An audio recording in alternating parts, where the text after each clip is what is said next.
Theresa May risks to face a vote of no confidence as senior Tory backbenchers have told the Daily Express that they are preparing to trigger a challenge of the Prime Minister's leadership if she adopts soft policies on EU immigration and the EU customs arrangements at a key Brexit cabinet subcommittee meeting this week.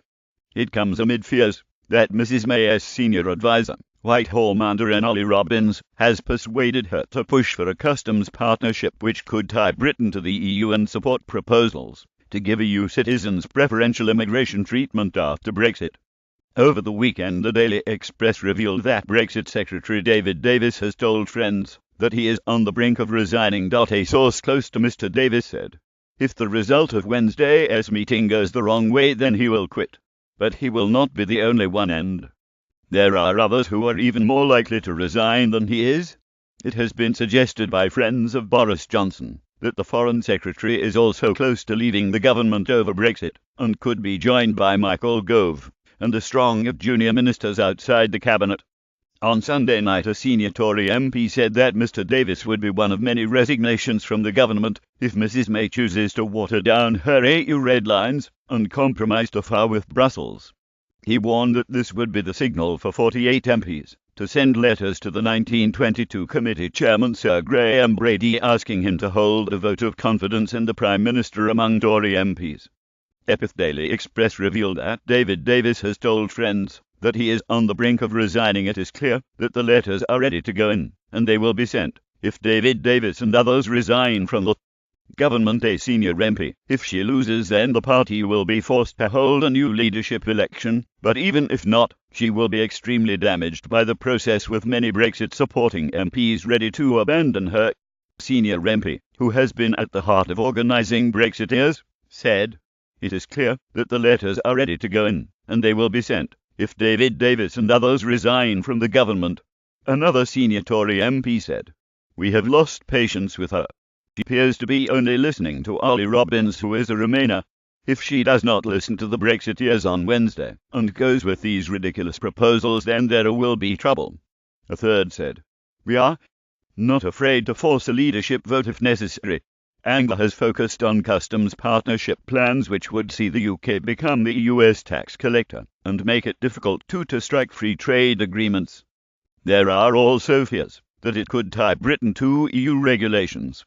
Tory Public Accounts Committee Chairman and Vote Leave founder Bernard Jenkins made it clear that the partnership option was a non-starter as far as Brexiteers were concerned. "It doesn't pass any of the key tests that the Prime Minister has outlined in her statements," he told BBC One's Sunday Politics programme. "It doesn't give us full regulatory autonomy, so we wouldn't be able to do free trade deals with other countries." Even if we did a free trade deal with another country, it would be very unattractive, because we would be asking them to eliminate their tariffs, but we would still be charging the EU tariff when the goods came into this country. We would still be substantial net contributors to the EU budget, which the Prime Minister has said should end.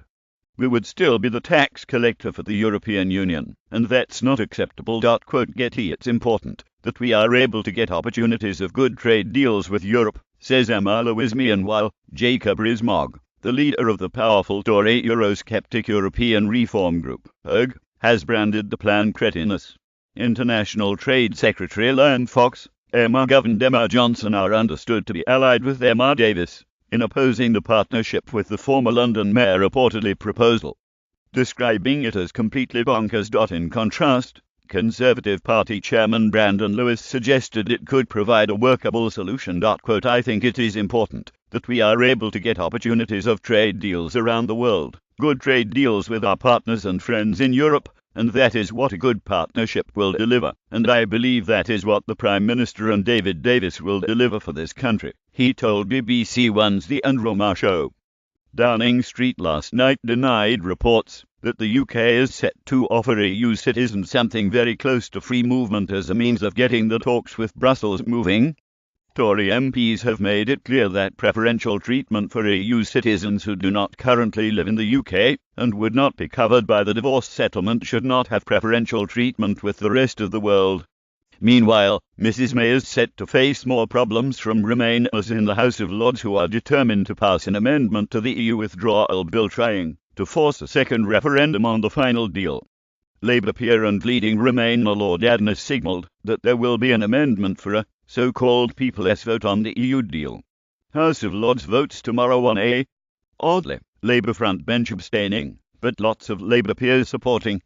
Adness, April the 29th, 2018. It follows government defeats forcing ministers to reconsider joining the EU customs union and having trade policy run by Brussels.